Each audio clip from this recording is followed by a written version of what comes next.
आज मैं बहुत ही खुश हूँ क्योंकि आज पूरे 11 साल बाद अमेरिका से मेरा दोस्त अपनी पढ़ाई पूरी करके वापस लौट रहा है।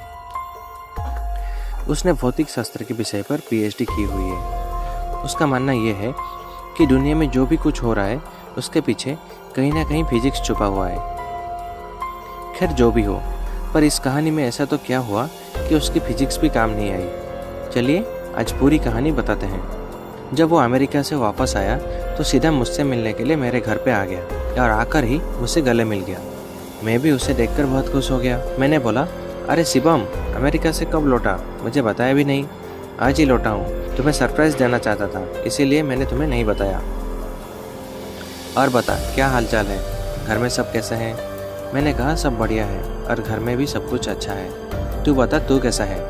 तुम्हारी पढ़ाई पूरी हो गई क्या? हाँ, मेरी पढ़ाई तो कंप्लीट हो गई और अब मैं हमेशा के लिए इंडिया वापस आ गया हूँ। अब हम दोनों मिलके खूब मस्ती करेंगे। मैंने कहा ठीक है, पर आज तुम्हें मेरे घर पे खाना खाने के लिए आना पड़ेगा। वो बोला जरूर आऊँगा। और उसके बाद हम कहीं घूमने के लिए जाएंगे। उसके बाद हम दोनों ने रात को खाना खाने के बाद हमारे गाँव के पुराने मंदिर में घूमने के लिए गए। मैंने बोला, शिवम, क्या तुम्हें पता है ये मंदिर बहुत ही ज़्यादा प्रचलित है? उसने हैरान होकर बोला, क्या यार, तुझे कोई और अच्छी जगह नहीं मिली कि तू मुझे यहाँ ले आया, वो भी मंदिर? मैंने बोला, तुम चलो तो सही, बहुत मज़ा आएगा। लोगों का मानना ये है कि यहाँ पे भूत प्रेत जैसी आत्माएं रहती हैं। शिवम ने बोला, क्या सच में यहाँ पे भूत है? क्या तुम भी मजाक कर रहे हो? मैं नहीं मानता ये भूत प्रेत सब। मैंने बोला ठीक है, हम दोनों साथ में जाते हैं और पता लगाते हैं कि सच में भूत है या नहीं। फिर हम दोनों मंदिर के अंदर चले गए। मंदिर काफ़ी बड़ा था और थोड़ी भयानक भी लग रहा था। ऐसा लग रहा था कि कई दिनों से यहाँ साफ सफाई नहीं हुई है।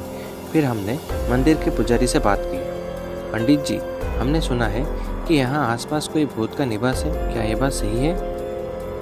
ये सुनकर वो पुजारी हमको घूरने लगा और बोला, चले जाओ यहाँ से, ये जगह तुम्हारे लिए सही नहीं है। मैंने बोला, क्यों पंडित जी? पंडित जी बोले, आओ मेरे साथ, मैं आपको बताता हूँ। इतना कह के वो हमें एक कमरे में ले गए और हम जैसे ही अंदर गए, पुजारी ने बाहर से उस कमरे को लॉक कर दिया।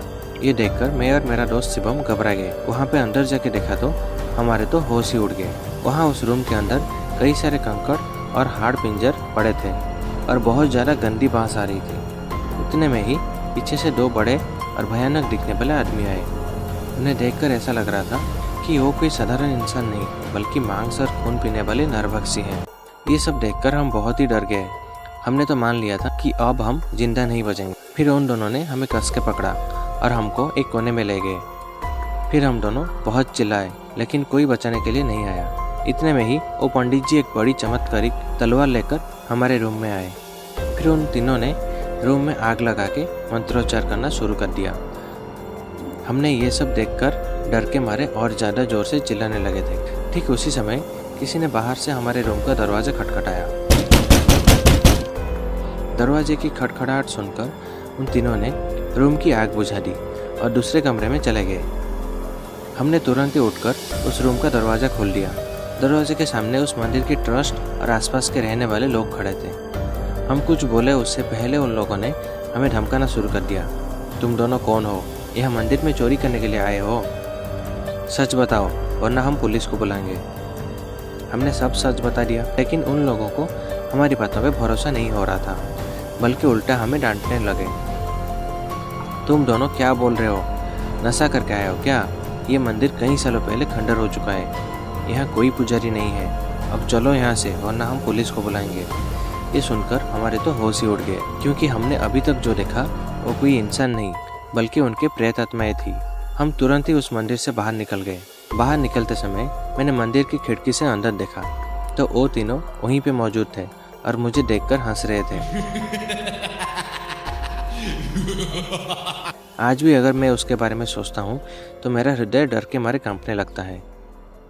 तो दोस्तों, आपको ये कहानी कैसे लगी हमें कमेंट करके ज़रूर बताइए। आज के लिए इतना ही, फिर मिलते हैं एक नया स्टोरी के साथ।